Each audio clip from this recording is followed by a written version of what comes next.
ভাইটি আৰু মই খোজকাঢ়ি কাঢ়ি গৈ আছোঁ, কিমান ভাল লাগি আছে। এয়া হৈছে আমাৰ জাগিৰোড। জাগিৰোড চহৰখন চাওক, আপোনালোকে দেখুৱাইছোঁ ধুনীয়াকৈ। এয়া হৈছে আমাৰ জাগিৰোড চহৰ। ক'ত আহিলোঁ ভাইটি আজি? আজি আহিলোঁ জাগিৰোড ব্ৰিজত। জাগিৰোড ব্ৰিজ অপেনিং হ'ল নেকি? অপেনিং হোৱা নাই, কিন্তু কালি দুটা ল'ৰা অপেনিং কৰিছে আৰু। হাই হেল্ল' নমস্কাৰ and welcome back to my YouTube channel. আৰু গাইজ আজি আমাৰ জাগিৰোডৰ অৰণীয়া সেতু তাতে আহিলোঁ। অভাৰ ব্ৰিজখন কেনেকুৱা বনাইছে বা, আৰু মোৰ লগত আছে ভাইটি। কেনেকুৱা উঠি কেনে ব্ৰিজখন উঠি কেনে কেনেকুৱা লাগিছে? আমাৰ জাগিৰোড লাগিছে, ভালে লাগিছে ন? বহুত দিন পিছত উঠিছোঁ, আৰু বহুত দিন পিছত মানে কি বনাইছে, অপেনিং হৈছে আৰু এতিয়া অপেনিং হোৱা নাই, হ'ব। আৰু আপোনালোকৰ ব্ৰিজ শুনিছোঁ 24 তাৰিখ হ'ব ন? আৰু ব্ৰিজখন কেনেকুৱা হৈছে আপোনালোকক দেখুৱাইছোঁ ব্ৰিজ। আৰু এই ব্ৰিজখন চাওক আপোনালোকে, কিমান ধুনীয়া ব্ৰিজখন বনালে। ওপৰৰ ফালে চাওক, আৰু অলপ ষ্টেচনখন দেখাই দিওঁ। ষ্টেচনখন দেখাই দিওঁ ন ওপৰৰ পৰা। কি ক'ম আৰু, জাগিৰোড 24 তাৰিখে দেখা যাব আৰু কি হয় অপেনিংটো কেনেকৈ হ'ব। আৰু হিমন্ত মামা আহিব, হিমন্ত মামা আহিব ন অপেনিং কৰিবৰ কাৰণে? হিমন্ত মামাক চাম 24 তাৰিখে। বহুত এক্সাইটেডমেণ্ট হৈ আছে ন? চাম আৰু চকু দি, বহুত দিন হৈছে চোৱা। 1 2 3 গাইজ, বহুত ভাল লাগি আছে অভাৰ ব্ৰিজখনৰ ওপৰত উঠি কিনে। আমাৰ জাগিৰোডৰ ব্ৰিজ হয়, 24 তাৰিখ অপেনিং হ'ব। আৰু কি ক'ম, মামা আহিব। এই অভাৰ ব্ৰিজখনৰ কাৰণেহে মামাক লগ কৰিব পাৰিম, কি কোৱা? আৰু দেখুৱাই দিয়া ব্ৰিজখন কেনেকুৱা হৈছে। এতিয়া বাৰু গাড়ীখন চলা নাই, কাৰণ অপেনিং হোৱা নাই, সেইকাৰণে ৰোডখন একদম খালী হৈ আছে। আৰু ব্ৰিজখন চাব পাৰিব, ইমান ধুনীয়া লাগিছে। এতিয়া 24 তাৰিখে গম পাম আৰু কেনেকৈ ধুনীয়া লাগে। গাইজ ব্ৰিজখন বহুত ষ্ট্ৰং আৰু ধুনীয়া, বিউটিফুল বনাইছে, ভাল লাগি আছে। চাব পাৰি আছে ব্ৰিজখন কেনেকুৱাকৈ বনাইছে। আৰু ইয়াৰ ৰোড, এয়া ভাইটি কি ৰিল বনাই আছে বা, ইমান ৰিল বনাই আছে। ৰিল বনোৱা নাই, চাই আছো ব্ৰিজটোকে। আজিলৈকে কি ব্ৰিজ চাই পোৱা নাই নেকি তুমি? এনেকুৱা চাই আছা চকু মেলি মেলি? ব্ৰিজত তেনেকৈ উঠি পোৱা নাই। উঠি পোৱা নাই? লাইফৰ ফাৰ্ষ্ট ব্ৰিজত উঠিছা? খোজকাঢ়ি কেনে। খোজকাঢ়ি কিনে? গাড়ী কিনে ব্ৰিজৰ প্ৰতি লৈ যায় না বহুত জেগাত, মানে খোজকাঢ়ি কিনে। আৰু গাইজ মোৰ পিছফালে বৰ্ডখনত লিখা আছে সাৱধান, ডেঞ্জাৰ। ইয়াত কেতিয়াও আপোনালোকে থিয় নহ'ব, কাৰণ জানেতো ডেঞ্জাৰ মানে বিপদ মানে ওপৰত ডাইৰেক্ট যাব লাগিব আপোনালোকৰ। আৰু মানুহ চাব কিন্তু না অভাৰ ব্ৰিজখন উঠি কেনেকুৱা লাগি আছে আপোনাৰ? কেনেকুৱা লাগি আছে? ঠিকে আছে, ব্ৰিজখন ভালে হৈছে নে? ভালকৈ বনাইছে নে? আমি এতিয়া যাব পাৰিম ন? বহুত অসুবিধা দিলে আমাক। আৰু গাইজ আগফালে চাই আছে গেট বন্ধ, এইফালেও গেট বন্ধ। আৰু চাওক গাইজ কিমান ভিৰ লাগি থাকে যেতিয়া গেটখন বন্ধ থাকে। এয়া চাওক কিমান ভিৰ, এইফালেও ভিৰ। গাইজ ইয়াৰ ট্ৰেইন গৈ আছে, ওপৰৰ ভিউ পইণ্টটো চাওক, কিমান ভাল লাগি আছে। ইয়াৰ ট্ৰেইন গৈ আছে, আৰু তলফালে চাওক মানুহ কিমান ভিৰ লাগি আছে, গেটখন বন্ধ।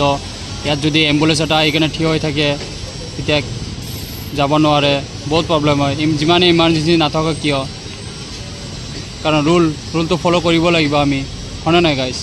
ৰুলটো ৰুলেই হয়, সকলোৰে কাৰণে সমান। গাইজ এই গেট বন্ধৰ কাৰণে চাওক, এম্বুলেঞ্চ এটা আহি যদি ফচি যায়, যাব নোৱাৰে, কাৰণ ৰুলটো ফ'ল' কৰিব লাগিব, সকলোৰে ৰুল ফ'ল' কৰিব লাগিব। কাৰণ ট্ৰেইন কাৰোবাৰ এক্সিডেণ্টো হ'ব পাৰে, তাৰ বাবে যিমানে ইম্পৰ্টেণ্ট নাথাকক কিয়, যিমানে ইমাৰ্জেঞ্চি নাথাকক কিয়, গেটখনতো বন্ধই থাকিব। যাৰ বাবে আমাৰ জাগিৰোডৰ অৰণীয়া সেতু আৰম্ভ হ'ব গৈ আছে, আৰু সেইকাৰণে অভাৰ ব্ৰিজখন বনালে।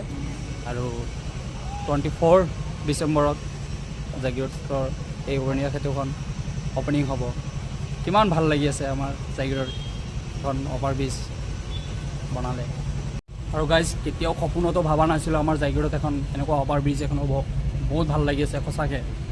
কেতিয়া গাড়ী লৈ উঠিব পাৰিম, চলাব পাৰিম অভাৰ ব্ৰিজৰ ওপৰেদি।